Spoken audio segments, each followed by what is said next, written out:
నమస్కారం, ఘంటారావానికి స్వాగతం. ముందుగా ప్రధానాంశాలు. దివికేగిన విలక్షణ నటుడు కోట శ్రీనివాసరావు. జూబ్లీస్ మహాప్రస్థానంలో అంతిమ సంస్కారాలు.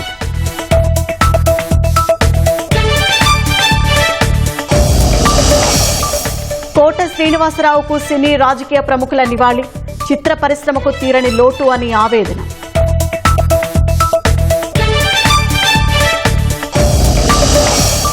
విలన్ గా క్రూరత్వం, సహాయ నటుడిగా కారుణ్యం. వెండితెరపై నవరసాలు పండించిన కోట.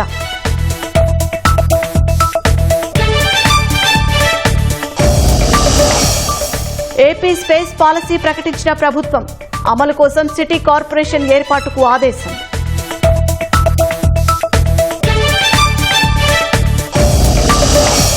అమరావతిలో భూమి లేని పేదలకు పింఛన్ పునరుద్ధరణ. 1575 కుటుంబాలకు చేకూరనున్న లబ్ధి.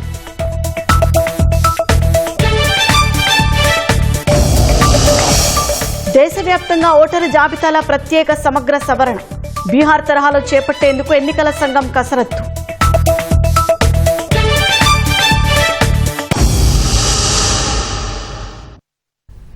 చెరగని నటనతో వెండితెరపై తనదైన ముద్ర వేసిన ప్రముఖ నటుడు కోట శ్రీనివాసరావు అస్తమయం తెలుగు చిత్రసీమలో విషాదాన్ని నింపింది. కుటుంబ సభ్యులు, అభిమానుల అసురు నయనాల మధ్య ఆయన అంత్యక్రియలు ముగిశాయి. విలక్షణ నటుడికి కడసారి వీడుకోలు పలికేందుకు సినీ, రాజకీయ సహా వివిధ రంగాల ప్రముఖులు తరలివచ్చారు. హైదరాబాద్లోని మహాప్రస్థానంలో ఆయన అంతిమ సంస్కారాలు నిర్వహించారు. కోట శ్రీనివాసరావు చితికి ఆయన పెద్ద మనవడు నిప్పంటించారు. తెలుగు సినీ చరిత్రలో ఒక గొప్ప నటుడి ప్రస్థానం పరిసమాప్తమైంది. తెలుగు తెర చిన్నబోయింది. పాత్ర ఏదైనా పరకాయ ప్రవేశం చేసి ప్రేక్షకులను పరవశింపజేసిన విలక్షణ సినీ నటుడు కోటా శ్రీనివాసరావు ప్రస్థానం ముగిసింది. 83 ఏళ్ల వయసులో వయోభారంతో కొంతకాలంగా అనారోగ్యంతో బాధపడుతున్న కోటా శ్రీనివాసరావు ఆదివారం తెల్లవారుజాము హైదరాబాద్ ఫిలింనగర్లోని నివాసంలో తుదిశ్వాస విడిచారు. కృష్ణా జిల్లా కంకిపాడులో 1942 జులై 10న ఆయన జన్మించారు. 1968లో రుక్మిణిని వివాహం చేసుకున్నారు. ఆయనకు 2 కుమార్తెలు, 1 కుమారుడు. సినిమాల్లోకి రాకముందు కోటా శ్రీనివాసరావు స్టేట్ బ్యాంకులో పనిచేశారు. సినీ రంగ ప్రవేశం చేసిన తర్వాత ఇక వెనుతిరిగి చూసుకోలేదు. తెలుగుతో పాటు తమిళం, హిందీ, కన్నడ చిత్రాల్లో నటించారు. ఎన్నో పాత్రలను కోటా అవలీలగా పోషించారు. 750కి పైగా చిత్రాల్లో నటించారు. కొన్నాళ్లుగా అనారోగ్యంతో బాధపడుతున్న ఆయన ఇంటికే పరిమితమయ్యారు. ఆదివారం తెల్లవారుజాము ఫిలింనగర్లోని తన నివాసంలో కన్నుమూశారు. కోటా మరణంతో తెలుగు చలనచిత్ర పరిశ్రమ విషాదంలో మునిగిపోయింది.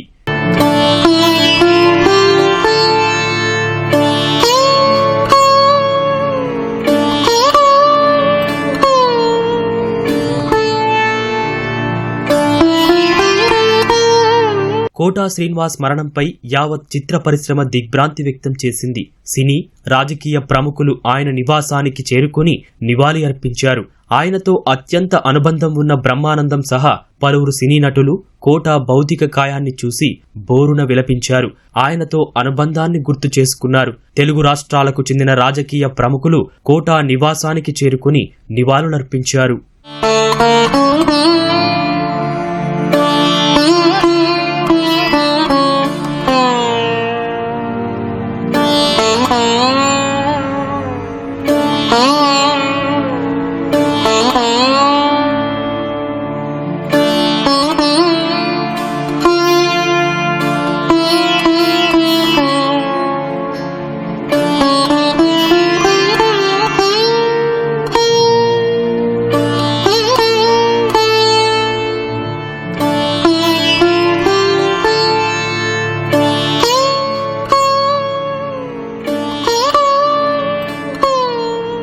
జూబ్లీహిల్స్ మహాప్రస్థానంలో కోటా శ్రీనివాసరావు అంత్యక్రియలు నిర్వహించారు. ఫిలింనగర్లోని కోటా నివాసం నుంచి మహాప్రస్థానం వరకు పెద్ద సంఖ్యలో అభిమానులు తరలివచ్చి ఆయన అంతిమ యాత్రలో పాల్గొన్నారు.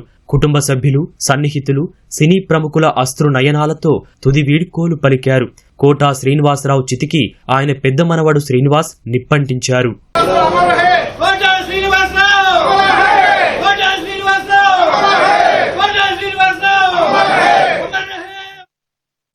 నవరసాలను తన నటనలో ఇముడ్చుకొని తెలుగు చిత్రసీమకు పెట్టని కోటలా మారిన కోట శ్రీనివాసరావు మృతికి రాజకీయ సినీ ప్రముఖులు సంతాపం తెలిపారు. 4 దశాబ్దాలకు పైగా నట ప్రస్థానంలో అన్ని రకాల పాత్రలు అవలీలగా పోషించారంటూ కోటతో తమకున్న జ్ఞాపకాలను గుర్తు చేసుకున్నారు. కోట శ్రీనివాసరావు భౌతిక కాయాన్ని సందర్శించి ఆయన ఆత్మకు శాంతి కలగాలంటూ నివాళులు అర్పించారు. విలక్షణ నటనతో సినీ ప్రేక్షకుల గుండెల్లో ఆచంద్రార్కం నిలిచిపోయిన కోట శ్రీనివాసరావు మృతి పట్ల పలువురు ప్రముఖులు సంతాపం తెలిపారు. కొందరు సామాజిక మాధ్యమాల్లో సంతాప సందేశాలు ప్రకటించగా, మరికొందరు సినీ రాజకీయ ప్రముఖులు హైదరాబాద్ ఫిల్మ్నగర్లోని కోట శ్రీనివాసరావు నివాసానికి చేరుకుని భౌతిక కాయానికి నివాళులర్పించారు. నటులు చిరంజీవి, వెంకటేష్, మురళీమోహన్, రాజేంద్ర ప్రసాద్, బాబుమోహన్, బ్రహ్మానందం, అలీ తదితరులు కోటతో ఉన్న అనుబంధాన్ని గుర్తు చేసుకుని ఆయన కుటుంబానికి ప్రగాఢ సానుభూతి తెలిపారు. కోట శ్రీనివాసరావు కుటుంబ సభ్యులకు ప్రగాఢ సానుభూతి తెలిపిన ప్రధాని నరేంద్ర మోదీ అద్భుత నటనతో పాత్రలకు ప్రాణం పోశారని కొనియాడారు. కోట శ్రీనివాసరావు మరణం చాలా బాధాకరమని మాజీ ఉపరాష్ట్రపతి వెంకయ్యనాయుడు అన్నారు. ఆయన మృతి బాధను కలిగిస్తోందని గవర్నర్ జస్టిస్ అబ్దుల్ నజీర్ పేర్కొన్నారు. కోట శ్రీనివాసరావు మరణం విచారకరమని సీఎం చంద్రబాబు అన్నారు. కోట భౌతికాయానికి నివాళులు అర్పించిన చంద్రబాబు ఆయనతో ఉన్న అనుబంధాన్ని గుర్తు చేసుకున్నారు. కోటకు నివాళులు అర్పించిన ఉప ముఖ్యమంత్రి పవన్ కళ్యాణ్ తెలుగు భాష, యాసలపై ఆయనకు మంచి పట్టు ఉందని అన్నారు.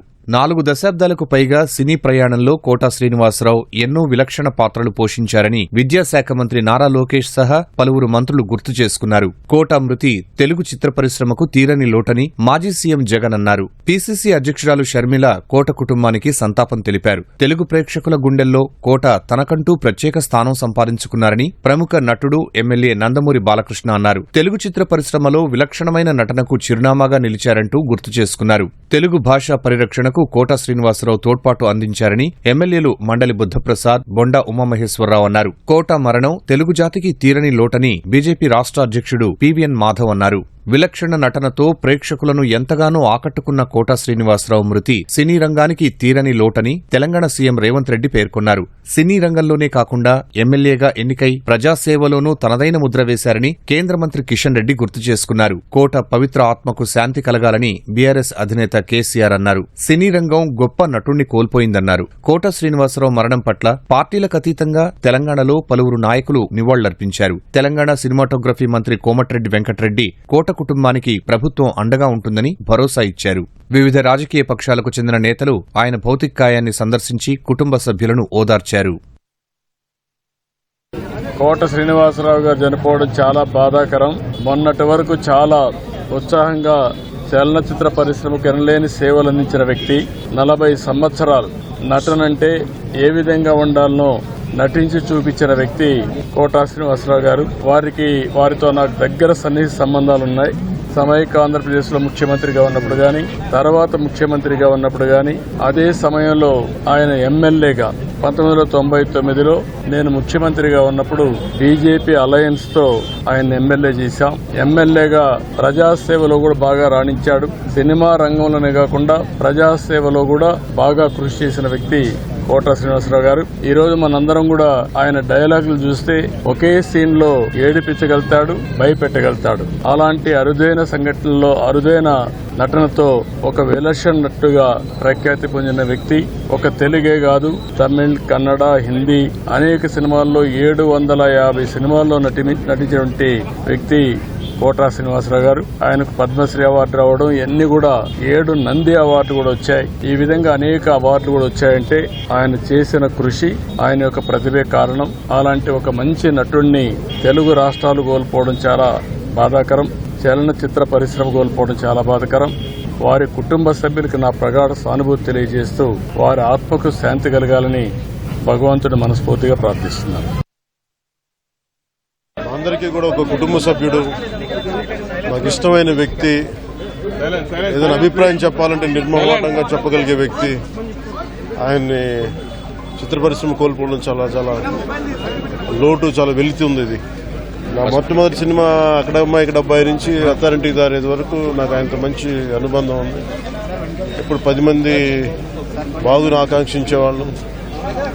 ఆయన ప్రత్యేకించి నేను అడిగాను, మీరు ఇంత ఈ వయసులో ఇబ్బంది పడలేదు. లేదు, నా కష్టాలను అధిగమించడానికి నాకు నటనే నాకు మరుపు ఇది. నాకు అని చాలా ఇదిగా చెప్పారు. నాకు బాగా కదిలించేసింది నాకు. అలాంటి వ్యక్తి ఎంతమంది పరిణి చెందిన నటులు ఉన్నా కానీ ఆయన విశిష్టమైన శైలి, గొప్ప నటులు, ముఖ్యంగా బాబు మోహన్ గారు ఆయన కాంబినేషన్ మటుకు మేమందరం విపరీతంగా ఎంజాయ్ చేసేవాళ్ళం. అలాంటి వ్యక్తి ఈ రోజు మేము కోల్పోవడం నిజంగా చాలా బాధ కలిగించింది. విలక్షణమైన నటనకి పరిపూర్ణమైనటువంటి రూపం కోటా శ్రీనివాసరావు గారు. మహానటుడు, ఒక లెజెండరీ క్యారెక్టర్ యాక్టర్. సుదీర్ఘమైనటువంటి ఈ నట ప్రస్థానంలో మా అనుబంధం వెనవేసుకున్నది అంతా ఇంత కాదు. ఒక అద్భుతమైన నటుడిని కోల్పోయింది సినిమా పరిశ్రమ. అనేక చిత్రాల్లో మా జయభేరి సంస్థలో నటించడమే కాకుండా చాలా చిత్రాలు ఇద్దరం కలిసి చాలా పాత్రలు చేయటం జరిగింది. నిన్నగా మొన్ననే ఫోన్ చేశాను, సాయంత్రం చేస్తే పడుకున్నారు, అదేదో మందు వేశాడు డాక్టర్ గారు అని చెప్పారు. సరేలే నేను రేపు వస్తున్నట్టు చెప్పు, లేకుంటే ఎల్లుండి పొద్దున వస్తానమ్మా అని చెప్పిన. రమ్మన్నాడంట, కానీ నేను వచ్చేసరికి ఆయన లేడండి. వెళ్ళిపోయాడు. ఇంటికి వస్తే ఎంతో సంతోషంగా రారా బోరు కొడుతుందిరా అనేవాడు. రాష్ట్రానికి పెట్టుబడుల ఆకర్షణే ప్రధాన అజెండాగా ఈ నెల 26 నుంచి 30 వరకు ముఖ్యమంత్రి చంద్రబాబు సింగపూర్లో పర్యటించనున్నారు. సీఎంతో పాటు మంత్రులు నారా లోకేష్, నారాయణ, టీజే భరత్, ఇతర ఉన్నతాధికారులు సింగపూర్కు వెళ్లనున్నారు. రాజకీయ, వ్యవస్థీకృత వ్యాపార వర్గాలతో చంద్రబాబు బృందం సమావేశం కానుంది. నగరాల ప్రణాళిక, సుందరీకరణ, ఉద్యానవనాలు, ఓడరేవులు, మౌలిక వస్తువుల కల్పన, భవిష్యత్తు సాంకేతికతను అందిపుచ్చుకోవడం వంటి అంశాలపై చర్చలు జరపనున్నారు. ప్రభుత్వం ఏపీ స్పేస్ పాలసీని ప్రకటించింది. 5 ఏళ్ల పాటు అమలులో ఉండేలా మార్గదర్శకాలు జారీ చేసింది. స్పేస్ పాలసీ అమలుకు ఏపీ స్పేస్ సిటీ కార్పొరేషన్ ఏర్పాటు చేయాలని అధికారుల్ని ఆదేశించింది. అంతరిక్ష ప్రాజెక్టుల విషయంలో పెట్టుబడిదారులకు ఈ కార్పొరేషన్ సాయం చేస్తుందని సర్కారు వెల్లడించింది. మౌలిక వస్తువుల అభివృద్ధి, స్టార్టప్ నిధులు, పెట్టుబడులను ఆకర్షించాలని దేశీయ, అంతర్జాతీయ సంస్థలతో భాగస్వామ్యం ఏర్పాటు చేసుకోవాలని కార్పొరేషన్కు నిర్దేశించింది. శ్రీ సత్యసాయి, తిరుపతి జిల్లాలో స్పేస్ సిటీలు ఏర్పాటు చేస్తామని పేర్కొంది. స్పేస్ సిటీలో భూ కేటాయింపు, దరఖాస్తుల పరిశీలనకు కమిటీ ఏర్పాటు చేయాలని ఆదేశించింది. అంకుర సంస్థలు, పెట్టుబడిదారులకు ప్రోత్సాహకాల దిశగా చర్యలు చేపట్టాలని ఏపీ ఐఐసీ చైర్మన్ ఎండీని ప్రభుత్వం ఆదేశించింది. ఈ మేరకు పరిశ్రమల శాఖ కార్యదర్శి ఎన్ యువరాజ్ ఉత్తర్వులు జారీ చేశారు. రాజధాని అమరావతిలో భూమి లేని పేదలకు రాష్ట్ర ప్రభుత్వం ఆర్థికంగా భరోసా కల్పించేలా చర్యలు తీసుకుంది. భూమి లేని పేదలకు పింఛన్ పునరుద్ధరించింది. రాజధాని గ్రామాల్లోని 1575 కుటుంబాలకు పింఛన్ను తిరిగి మంజూరు చేస్తూ రాష్ట్ర ప్రభుత్వం ఆదేశాలు జారీ చేసింది. 2015లో ఇంటింటి సర్వే జరిపి 1575 కుటుంబాలకు పింఛన్ను అప్పటి తెలుగుదేశం ప్రభుత్వం మంజూరు చేసింది. 2019లో వచ్చిన వైసీపీ సర్కార్ 6th స్టెప్ వ్యాలిడేషన్ పేరిట తిరిగి తనిఖీలు నిర్వహించి పింఛన్లకు అనర్హులుగా ప్రకటించి ఆర్థిక సాయాన్ని నిలిపివేసింది. కూటమి సర్కారుకు బాధితులు విన్నపాలు చేయడంతో రద్దు చేసిన వారందరికీ తిరిగి పింఛన్ ఇవ్వాలని నిర్ణయించింది. ఈ నెల 9న జరిగిన మంత్రివర్గ సమావేశంలో పింఛన్లను పునరుద్ధరిస్తూ ఆమోదముద్ర వేసింది. వైసీపీ ప్రభుత్వం రద్దు చేసిన 1575 కుటుంబాలకు పింఛన్లను పునరుద్ధరిస్తూ ప్రభుత్వం ఉత్తర్వులు జారీ చేసింది. రాజధాని నగర నిర్మాణంతో జీవనోపాధి కోల్పోయిన దృష్ట్యా పెన్షన్ మంజూరు చేస్తున్నట్లు ఉత్తర్వుల్లో ప్రభుత్వం తెలిపింది. అమరావతిలోని నేలపాడులో ప్రజాప్రతినిధులు, అధికారుల క్వార్టర్స్ పెండింగ్ పనులకు ప్రభుత్వం నిధులు విడుదల చేసింది. 524 కోట్ల 70 లక్షలను మంజూరు చేస్తూ పురపాలక పట్టణాభివృద్ధి శాఖ ముఖ్య కార్యదర్శి సురేష్ కుమార్ ఆదేశాలు జారీ చేశారు. పెండింగ్లో ఉన్న ఎమ్మెల్యేలు, ఎమ్మెల్సీలు, అఖిల భారత సర్వీసుల అధికారుల క్వార్టర్లను ఈ నిధులతో పూర్తి చేయనున్నారు. 18 టవర్లలో 432 అపార్ట్మెంట్లు నిర్మించనున్నారు. భవన నిర్మాణాల సెల్ఫ్ సర్టిఫికేషన్ స్కీమ్లో పలు మార్పులు చేస్తూ మున్సిపల్ శాఖ ముఖ్య కార్యదర్శి సురేష్ కుమార్ ఉత్తర్వులు జారీ చేశారు. నిర్మాణ రంగానికి మరింత ప్రోత్సాహం ఇచ్చేలా అవినీతికి ఆస్కారం లేకుండా కొత్త నిబంధనలతో జీవో జారీ చేశారు. ఇప్పటికే 5 అంతస్తులలోపు నిర్మాణాలకు సెల్ఫ్ సర్టిఫికేషన్ విధానం అమలులో ఉండగా ఎల్టీపీలకు క్రిమినల్ కేసుల నుంచి తాజా ఉత్తర్వుల్లో ప్రభుత్వం మినహాయింపు ఇచ్చింది. గతంలో వైట్ కేటగిరీ పరిశ్రమలకు సెల్ఫ్ సర్టిఫికేషన్ విధానాన్ని ప్రభుత్వం అమలు చేయలేదు. తాజాగా వైట్ కేటగిరీ పరిశ్రమలకు పీసీబీ అనుమతించిన పరిశ్రమలకు సెల్ఫ్ సర్టిఫికేషన్ విధానం అమలు చేస్తూ ఉత్తర్వులు జారీ చేసింది. 500 చదరపు మీటర్లలోపు విస్తీర్ణంలో నిర్మించే వైట్ కేటగిరీ పరిశ్రమలకు వర్తిస్తుందని ఉత్తర్వుల్లో పేర్కొంది. తాజా ఉత్తర్వులతో భవన నిర్మాణ రంగం మరింత అభివృద్ధి చెందుతుందని మంత్రి నారాయణ అన్నారు. మాజీ మంత్రి పేర్ని నానిపై మచిలీపట్నం ఆర్పేట పోలీస్ స్టేషన్లో కేసు నమోదైంది. పామారులో జరిగిన వైసీపీ సమావేశంలో పేర్ని నాని చేసిన అనుచిత వ్యాఖ్యలపై చర్యలు తీసుకోవాలని టీడీపీ నేతలు పోలీసులకు ఫిర్యాదు చేశారు. ఫలితంగా పేర్ని నానిపై 0 ఎఫ్ఐఆర్ కింద పోలీసులు కేసు నమోదు చేశారు. ఈ నెల 11న వైసీపీ కార్యకర్తల భేటీలో పేర్ని నాని కార్యకర్తలను రెచ్చగొట్టేలా ప్రసంగించారు. రప్పారప్ప నరుకుతామని అనడం కాదని, చీకట్లో కన్ను కొడితే పని అయిపోవాలని ఆయన చేసిన వ్యాఖ్యలు వైరల్గా మారాయి. వైసీపీ అధికారంలోకి వచ్చాక ఇప్పుడు తప్పు చేసిన వారిని నరికేద్దామని కార్యకర్తలను రెచ్చగొట్టారు. కూటమి నేతలు కార్యకర్తలను టార్గెట్ చేసుకోవాలని పరోక్షంగా హెచ్చరించారు. ఈ వ్యాఖ్యలపై తాజాగా కేసు నమోదైంది. మాజీ మంత్రి పేర్ని నాని వీడియోతో వైసీపీ కుట్రలు భగ్నమయ్యాయని మంత్రి కొల్లు రవీంద్ర అన్నారు. గుడివాడ సభ పేరుతో కులాల మధ్య అలజడులకు వైసీపీ నేతలు కుట్ర చేశారని మండిపడ్డారు. ఆడబిడ్డలను అడ్డుపెట్టుకుని రాజకీయాలు చేయడం సిగ్గుచేటన్న మంత్రి గుడివాడలో ఘర్షణ పక్కా ప్రణాళికతోనే జరిగిందన్నారు. ఆలస్యం కావచ్చేమో కానీ అరాచకవాదుల్ని వదిలే ప్రసక్తే లేదని హెచ్చరించారు. వైసీపీ టూలెట్ బోర్డు సిద్ధం చేసుకోవాలని మంత్రి సూచించారు. ఇవాళ వాళ్ళ యొక్క ఆలోచన విధానాలు, వాళ్ళ కుట్రలు, ఎందుకంటే ఆ నాయకుడే ఒక దుర్మార్గమైనటువంటి ఆలోచన ఉన్నటువంటి వ్యక్తి. ఇదే ఒక బియ్యం దొంగ పేర్ని నాని కన్ను కొడితే వేసేయాలంట, కన్ను కొట్టి వేసేసి పొద్దున్నే వెళ్లి పరామర్శించాలంట. రాష్ట్రాన్ని సర్వనాశనం చేయాలని చూస్తా ఉన్నారు. గుడివాడలో నిన్న జరిగినటువంటి సంఘటన, ఆ జెడ్పీ చైర్పర్సన్ పరుష పదజాలంతో భార్యాభర్తలు ఇద్దరు మాట్లాడితే అక్కడేదో పెద్ద డ్రామా చేసి దీనికి మళ్ళీ బీసీ కార్డు. నిజంగా కృష్ణా జిల్లా జడ్పీ చైర్పర్సన్ గా ఆ మహాతల్లి ఈ రకమైనటువంటి రెచ్చగొట్టే కార్యక్రమాలు చేసి ఇవాళ అక్కడ తిరగబడితే దాన్ని తెలుగుదేశం పార్టీ నాయకత్వానికి ఇవాళ పేర్ని నాని గారు మాట్లాడుతున్నాడు. లోకేష్ గారు చెప్పారని చెప్పాలట అని ఆ నాయకుడితో చెప్పి రాష్ట్రం అంతా బొగ్గుమనిపించాలంట. ఇవాళ మీరు బుక్ అయిపోతున్నారు, అది గుర్తుపెట్టుకోండి. మీరు చేసినటువంటి కార్యక్రమాల వల్ల 151 నుంచి 11కు పడిపోయారు. ఇలాంటి కుట్రలు చేసే మీరు రేపు రాష్ట్రంలో మీ జాడ కూడా లేకుండా పోతుంది, దాంట్లో ఎటువంటి అనుమానం లేదు. కృష్ణా జిల్లా పెడనలో వైసీపీ కార్యకర్తల సమావేశం సందర్భంగా పోలీసులు అప్రమత్తమయ్యారు.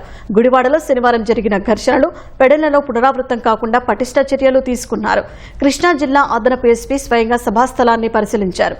వైసీపీ కార్యకర్తలను భారీగా సమీకరించే అవకాశం ఉండటంతో పెడన పట్టణాన్ని పోలీసులు తమ అధీనంలోకి తీసుకున్నారు. భారీ బందోబస్తు ఏర్పాటు చేశారు. వాహనాలు తనిఖీలు చేస్తూ అనుమానితులపై ప్రత్యేక నిఘా ఉంచారు. బీహార్ తరహాలో దేశవ్యాప్తంగా ఓటరు జాబితాల ప్రత్యేక సమగ్ర సవరణ చేపట్టేందుకు ఎన్నికల సంఘం కసరత్తు ప్రారంభించినట్లు తెలుస్తోంది. రాజ్యాంగం ప్రకారం ఓటరు జాబితా ప్రత్యేక సమగ్ర సవరణ తప్పనిసరి అని పేర్కొన్న సుప్రీంకోర్టు బీహార్లో కొనసాగించాలని సూచించిన నేపథ్యంలో ఈ నిర్ణయం తీసుకున్నట్లు సమాచారం. బీహార్లో ఈ ప్రక్రియను తీవ్రంగా వ్యతిరేకించిన ప్రతిపక్షాలు అర్హులైన వారు ఓటు హక్కు కోల్పోయే ప్రమాదం ఉందని కోర్టును ఆశ్రయించాయి. బీహార్ ఓటరు జాబితా సమగ్ర సవరణ వ్యవహారం ఈ నెల 28న సుప్రీంకోర్టులో మరోసారి విచారణకు రానుంది. కోర్టు నిర్ణయం తర్వాత దేశవ్యాప్తంగా ఆ ప్రక్రియ నిర్వహించడంపై ఈసీ తుది నిర్ణయం తీసుకునే అవకాశం ఉందని సంబంధిత అధికారులు తెలిపారు. విపక్షాల ఆందోళనలను తోసిపుచ్చుతూ బీహార్లో కేంద్ర ఎన్నికల సంఘం చేపట్టిన ఓటరు జాబితా సమగ్ర సవరణ ప్రక్రియలో కీలక విషయాలు తెలుస్తున్నాయి. బీహార్లో ఇంటింటిని తనిఖీ చేస్తున్న ఈసీ సిబ్బందికి భారీగా బంగ్లాదేశీయులు, నేపాలీలు, మయన్మార్ పౌరులు కనిపించారు. వారిలో చాలా మంది ఓటర్ లిస్టులో ఉండే అవకాశం ఉందని భావిస్తున్న ఈసీ ఆగస్టు తర్వాత వారిని విచారించి జాబితా నుంచి తొలగిస్తామని తెలిపింది. సెప్టెంబర్లో విడుదల చేసే తుది ఓటరు జాబితాలో విదేశీయుల పేర్లు ఉండవని స్పష్టం చేసింది.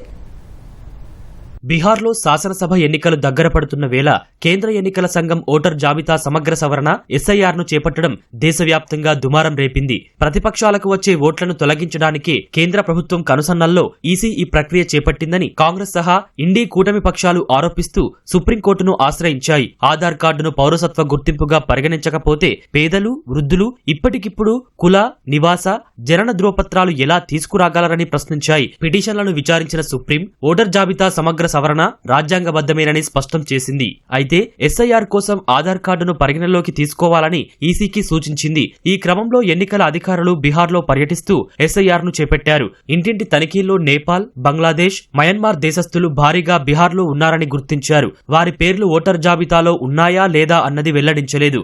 ఆగస్టు 1 తర్వాత క్షుణ్ణంగా విచారణ జరుపుతామని, భారత పౌరులు కాని వారి పేర్లేవి సెప్టెంబర్ 30న విడుదల చేసే జాబితాలో ఉండబోవని అధికారులు తెలిపారు. బీహార్లో ప్రస్తుతం ప్రస్తుతం 77,000 మంది బూత్ లెవెల్ ఆఫీసర్లు, ప్రభుత్వ సిబ్బంది, రాజకీయ పార్టీల కార్యకర్తలు ఎస్ఐఆర్ లో పాల్గొంటున్నారు. 7.8 కోట్ల మంది ఓటర్లను వీరు తనిఖీ చేయనున్నారు. దేశవ్యాప్తంగా ఎస్ఐఆర్ ను నిర్వహించాలని ఈసీ నిర్ణయించింది. చాలా రాష్ట్రాల్లో భారీగా అక్రమ విదేశీ వలసదారులు ఉంటున్నారు. వారిలో చాలా మంది ఓటర్ లిస్టులో ఉండే అవకాశం ఉందని ఈసీ తెలిపింది. విదేశీయులను ఓటర్ లిస్టు నుంచి తొలగించేందుకే ఎస్ఐఆర్ ప్రక్రియ చేపట్టినట్లు వెల్లడించింది. పశ్చిమ బంగాల్, అస్సోం, కేరళ, తమిళనాడు, పుదుచ్చేరిలో ప్రభుత్వాల పదవీకాలం వచ్చే ఏడాది మే కల్లా ముగియనుంది. దీంతో బీహార్ తర్వాత ఆ రాష్ట్రాల్లోనే ఓటర్ జాబితా సమగ్ర సవరణ చేపడతామని ఈసీ స్పష్టం చేసింది. హైదరాబాద్ మేడిపల్లిలో తెలంగాణ ఎమ్మెల్సీ తీన్మార్ మల్లన్న కార్యాలయంపై తెలంగాణ జాగృతి కార్యకర్తలు దాడి చేశారు. కార్యాలయంలో ఫర్నిచర్ ధ్వంసం చేశారు. 2 రోజుల కిందట బీఆర్ఎస్ ఎమ్మెల్సీ కవితపై మల్లన్న అనుచిత వ్యాఖ్యలు చేశారంటూ కార్యాలయంపైకి కార్యకర్తలు దూసుకెళ్లారు.